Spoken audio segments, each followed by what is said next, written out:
ചില ഗായകരുണ്ട്, അവരുടെ മുഖമൊന്നും നമുക്കറിയില്ലായിരിക്കും, പക്ഷേ അവരുടെ ശബ്ദം, ആ ശബ്ദം നമ്മളെ പല ഓർമ്മകളിലേക്കും തള്ളിയിടും. ഇതാ ഇങ്ങനെ.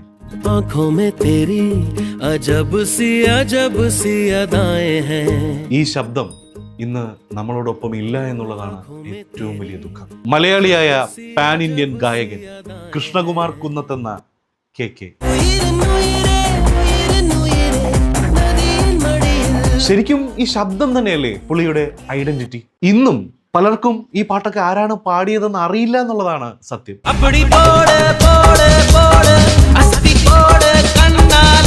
തമിഴില് വിജയ്ക്ക് വേണ്ടി മാത്രമല്ല, അജിത്തിന്, വിക്രമിന്, STRന്, കമൽ ഹാസന്, നമ്പർ 1 സൊല്ല്, എന്തിന് സാക്ഷാൽ സൂപ്പർ സ്റ്റാർ രജനികാന്തിന് വേണ്ടി വരെ KK തന്റെ ശബ്ദം പകർന്നു നൽകി.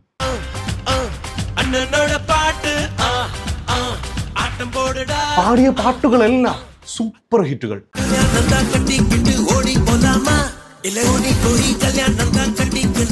പിന്നെ ഇനി ഹിന്ദിയിലോട്ടൊക്കെ കേറിയ ഈ വീഡിയോ ഇന്നൊന്നും തീരില്ല.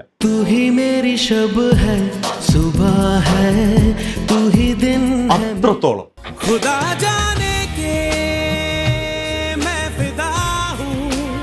അത്രത്തോളം പാട്ടുകളുണ്ട് KK എന്ന ഗായകന്റെ പേരിൽ ഹിന്ദിയിൽ.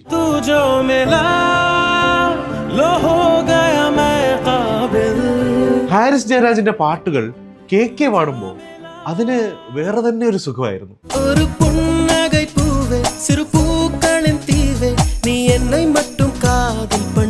AR റഹ്മാന്റെ സംഗീതത്തിലാണ് തമിഴിൽ KK അരങ്ങേറിയതെങ്കിലും പിന്നീട് അങ്ങോട്ട് അദ്ദേഹത്തിന്റെ അധികം പാട്ടുകൾ KK പാടിയിട്ടില്ല എന്നുള്ളതാണ് സത്യം.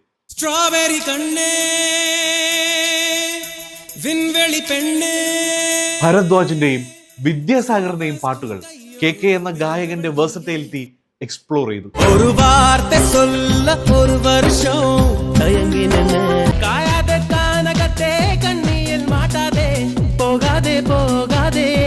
യുവൻ ശങ്കർ രാജയുടെ സംഗീതത്തിൽ പാടിയതെല്ലാം വേറെ ലീഗ് സൂപ്പർ ഹിറ്റ് പാട്ടുകൾ.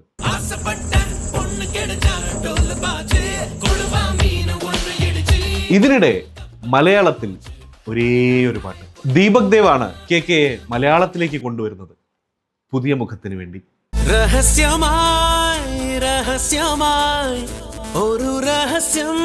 തമിഴിൽ ഹാരിസിന് വേണ്ടി ഏറ്റവും അവസാനം പാടിയ ലെജൻഡിലും ഒരു മനോഹരമായ അണ്ടർ റേറ്റഡ് ആയ മെലഡി നമുക്ക് നൽകി KK.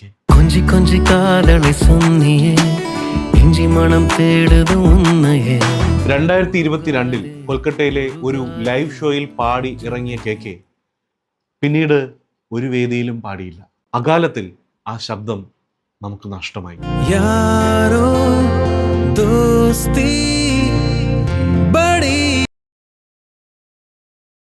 ഒന്ന് ആലോചിച്ച് നോക്കിയേ, ലോകം മുഴുവൻ ആരാധകരുള്ള ഒരു ഗായകൻ ജീവിതത്തിന്റെ ലാസ്റ്റ് മൊമെന്റ് വരെയും പാടി, ലാസ്റ്റ് മൊമെന്റ് വരെയും സ്റ്റേജിൽ. ആ മരണം നൽകിയ ഷോക്ക് തന്നെയാണ് ഇന്നും പുള്ളിയുടെ ശബ്ദം കേൾക്കുമ്പോൾ നമ്മുടെ ഉള്ളൊന്ന് പിടയാൻ കാരണവും.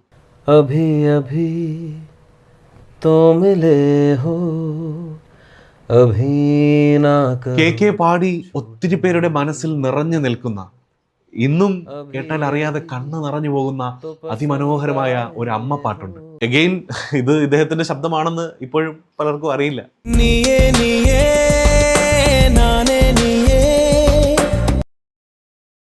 ഇനി എന്റെ പേഴ്സണൽ ഫേവറേറ്റ് 7G.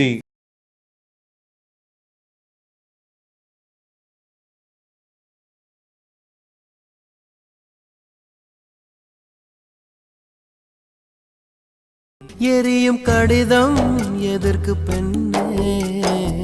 KKയുടെ ശബ്ദവും യുവന്റെ സംഗീതവും കൊണ്ട് എന്റെ എക്കാലത്തെയും പ്രിയപ്പെട്ട ഗാനമായി മാറിയ പാട്ട്. ഇന്ന് KK നമ്മളെ വിട്ട് പിരിഞ്ഞിട്ട് 4 വർഷം. ആള് മാത്രമേ പോയിട്ടുള്ളൂ. ഇന്നും നമ്മുടെ ബസ് യാത്രകളിലും ഓൾഡ് ചാറ്റ് ബോക്സുകളിലും ഹെഡ്ഫോൺസിലുമൊക്കെ KKയുടെ ശബ്ദം ഇപ്പോഴും അവിടൊക്കെ തന്നെയുണ്ട്.